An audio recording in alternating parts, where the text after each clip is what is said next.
On a dark night, with only the street lamps and the stars above lighting the dark asphalt roads, a young woman walks out of the bar she works at and begins on the short trek back to her home. On the way, however, she noticed a man struggling with several large bags, which he appears to be trying to stuff away into the backseat of his car. He's wearing a sling on his right arm, and as she's watching, one of the bags falls to the floor, and the man looks up, dejected. In a moment of kindness, she approaches him and offers to help him load his things. He's well dressed after all, and they're in a good part of the neighborhood. He's kind and polite, and thanks her profusely as she proceeds to lean in and place the bags on his seat. She doesn't even feel the tire iron hit the back of her head as she's doing so, and she's out like a light. The man doesn't even bother to restrain her. He's done this enough to know that she won't wake up before he gets home and strangles her to death. This situation happened countless times for the American serial murderer Theodore Robert Bundy, better known to the entire world as Ted Bundy. He used his charm, good looks, and excellent speaking skills in order to lure even the smartest, most educated women into his trap. He'd fake an injury or act like he dropped something in order to garner sympathy, and then when the moment was perfect, he would strike. This was why he was so hard to catch for so long. He didn't fit the general profile of a serial killer at that time, considering how far our understanding has come since its capture. Because of this, it took a lot of resources for him to finally be apprehended. During Bundy's spree, there were actually several witnesses that came forward claiming that they'd seen a man in a sling asking for help loading things, usually books, into his car. The car was always mentioned to be a Volkswagen Beetle, considering that's probably one of the most memorable looking cars out there. 22-year-old Brenda Carol Ball was last seen talking to a guy in a car park who had brown hair and an arm in a sling. Soon after that, Suzanne Elaine Raincourt went missing, never to be seen again. 2 women came forward after that, claiming that they had been approached by a man with an arm in a sling who asked them to help load some books into his VW Bug. After that, on June 11, 1974, university student Georgian Hawkins went missing, and her body would never be found.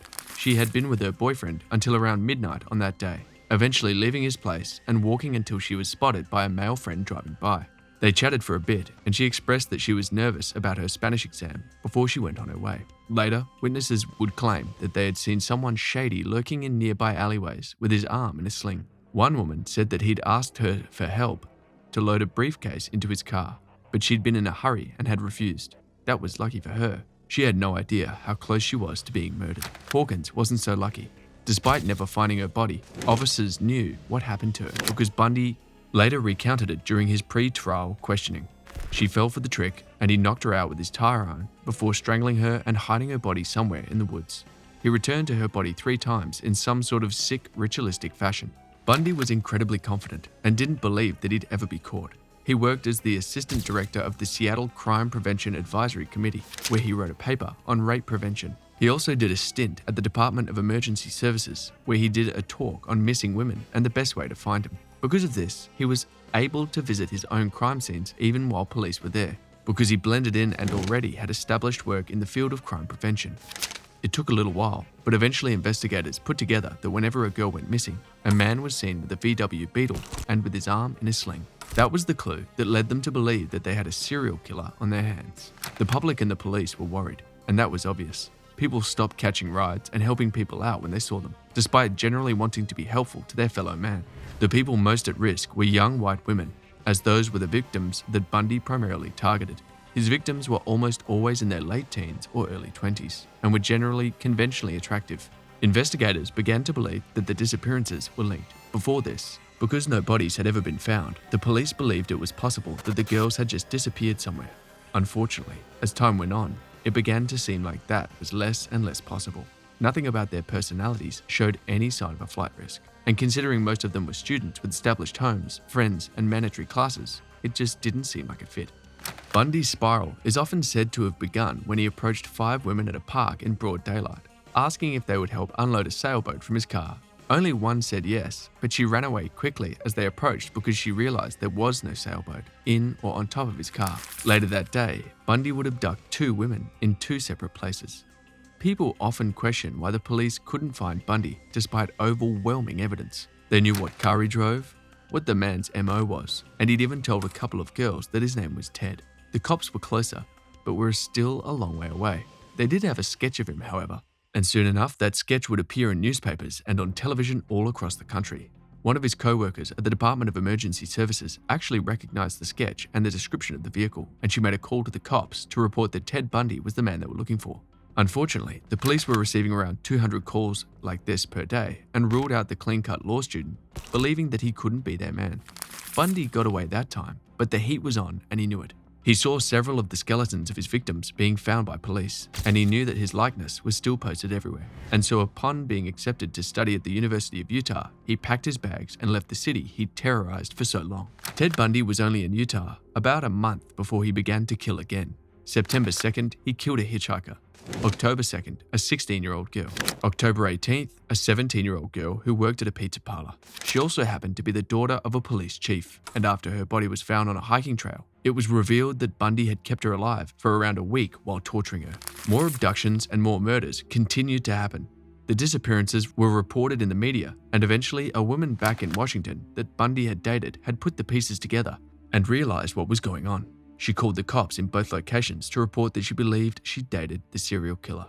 Bundy began to kill in Colorado after that without much change. He continued to kill all through 1975 and 76 without much headway at all on his case, which leads to the question, why hadn't the cops looked at Bundy at all? Why wasn't he on their radar?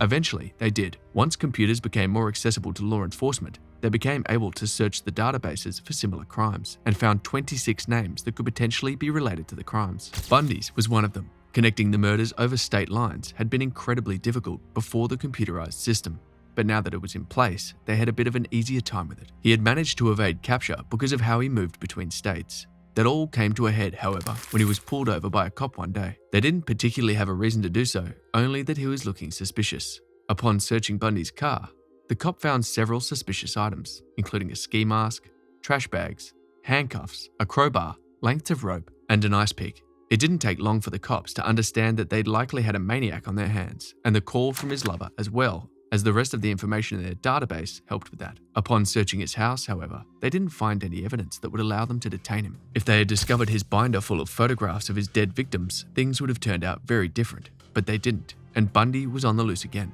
This time, however, he was being monitored very carefully. A lot happened in that short time period, with him selling his car and trying to get away from all of the suspicion.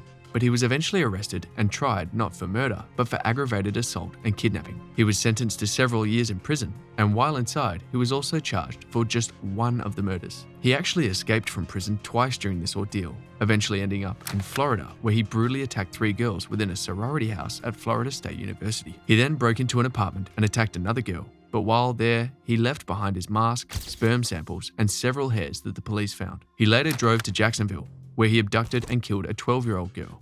A few days after that, he was pulled over by a police officer, who he attacked in order to run. The cop fired some warning shots, but Bundy kept running until he was tackled and restrained. Bundy was arrested, put in the back of the car, and this time he would be detained for good until his death. His last words to the cop that detained him were, "I wish you had killed me." Bundy eventually confessed to 30 murders, but there could have been many more that went unreported. On January 24th, 1989, Ted Bundy took his final breaths in the electric chair, and his last words were, "I'd like you to give my love to my family and friends."